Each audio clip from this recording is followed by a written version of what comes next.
यह एक सच्चाई है कि बिहार में किसी भी राजनीतिक दल को संभालने के लिए कुछ बाहुबलियों की जरूरत पड़ती है। चाहे वह समता पार्टी का समय हो जब नीतीश कुमार पहली बार मुख्यमंत्री बने हो, या फिर लालू प्रसाद यादव जब सत्ता संभाल रहे हो। लोक जनशक्ति पार्टी में भी सूरजभान सिंह से लेकर सुनील पांडे और उनके भाई हुलास पांडे जैसे नाम जुड़े रहे हैं। लोक जनशक्ति पार्टी के संस्थापक दिवंगत नेता रामविलास पासवान भी इन नेताओं को पार्टी के अंदर काफी तहरीर दिया करते थे, लेकिन जब चिराग पासवान के हाथ में पार्टी की कमान आई तब एक एक कर यह नेता पार्टी से दूर होते गए। सूरजभान सिंह, जिनके ऊपर आज चिराग पासवान की तरफ से आरोप लगाया जा रहा है कि उन्होंने लोजपा को तोड़ा है, वे सूरजभान सिंह कभी रामविलास पासवान के खास आदमियों में से एक रह चुके हैं। हुलास पांडे, जो बाहुबली सुनील पांडे के भाई हैं, वे भी रामविलास पासवान के बेहद करीबी रह चुके हैं। लेकिन विधानसभा चुनाव के पहले सुनील पांडे ने पार्टी से इस्तीफा देकर निर्दलीय चुनाव लड़ने का फैसला ले लिया।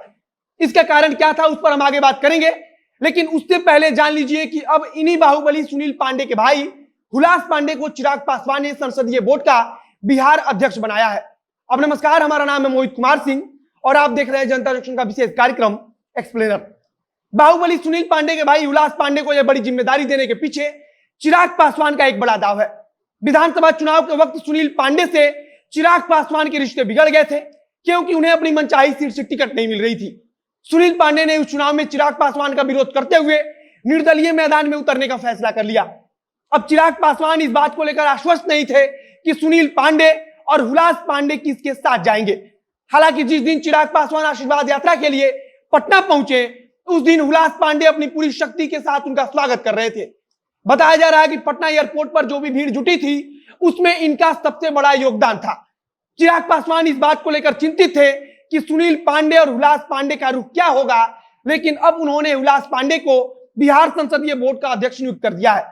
चिराग पासवान ने ऐसा कर एक समस्या को दूर कर दिया है, लेकिन सुनील पांडे को लेकर अभी भी वे चिंतित है कि कहीं सूरजभान सिंह के प्रभाव में आकर वह पारस गुट के साथ ना चले जाएं।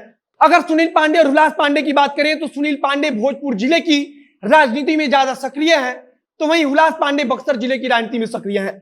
हुलास पांडे की बात करें तो वे विधान परिषद के सदस्य रह चुके हैं। अगर सुनील पांडे की बात करें तो वे जदयू से कई बार विधायक रह चुके हैं। अब आप राजनीति में या किसी भी राजनीतिक दल में बाहुबलियों की अहमियत क्या है, उसे इस चीज से समझिए कि समता पार्टी के दौर में जब नीतीश कुमार पहली बार मुख्यमंत्री बने थे, तब सुनील पांडे लगातार राज्य भर के बाहुबली विधायकों को उनके साथ खड़ा कर रहे थे, और यही वह वक्त था जब सुनील पांडे का कद बिहार की राजनीति में तेजी से बढ़ा। मुख्यमंत्री नीतीश कुमार ने सुनील पांडे को उस समय भी पार्टी का टिकट दिया जब उनके ऊपर 2 दर्जन से अधिक मुकदमे दर्ज थे। लोक जनशक्ति पार्टी को तोड़ने का जिनके ऊपर आरोप लगा है, वह सूरजभान सिंह भी बाहुबली हैं।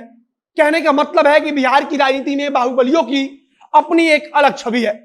भले ही राजनीतिक पार्टियों को बाहुबली छवि से थोड़ा नुकसान होता हो, लेकिन पार्टी को एकजुट रखने में, किसी भी पार्टी को चलाने के लिए हर पार्टी बाहुबलियों का इस्तेमाल करती आई है। अगर 2020 बिहार विधानसभा चुनाव की बात करें तो हुलास पांडे बक्सर जिले के ही ब्रह्मपुर सीट से लोक जनशक्ति पार्टी के उम्मीदवार के रूप में चुनाव लड़े थे। अगर सुनील पांडे की बात करें तो बीच में यह खबर आई थी कि सुनील पांडे को चिराग पासवान का नेतृत्व ही पसंद नहीं है। इसका भी एक बड़ा कारण है कि चिराग पासवान पार्टी के अंदर नेताओं की नहीं सुनते हैं, और यह आरोप पशुपति पारस की गुट की तरफ से भी लगातार लगाया जा रहा है।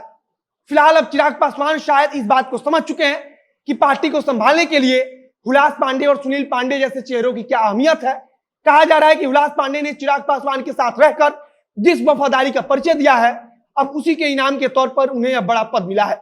हालांकि अब इस बात की उम्मीद बेहद कम है कि सुनील पांडे चिराग पासवान का साथ छोड़कर सूरजभान सिंह के साथ जाएंगे। सुनील पांडे लोक जनशक्ति पार्टी में उसी समय आए थे जब जनता दल यूनाइटेड ने उन्हें टिकट नहीं दिया था। फिलहाल अब आगे देखना होगा कि किस प्रकार से चिराग पासवान अपनी पार्टी लोक जनशक्ति पार्टी को संभालते हैं। इसके आगे यह भी देखना होगा कि असल में लोक जनशक्ति पार्टी किसकी है और इसका फैसला किस आधार पर होता है, तथा चुनाव आयोग या फिर कोर्ट किसके हक में फैसला देती है।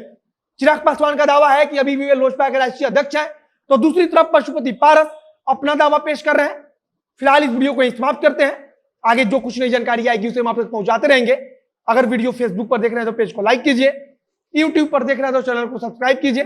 मिलते हैं फिर बहुत जल्द वीडियो में। कैमरे के पीछे खड़े हैं पीयूष रसिया और मैं मोहित कुमार सिंह। धन्यवाद।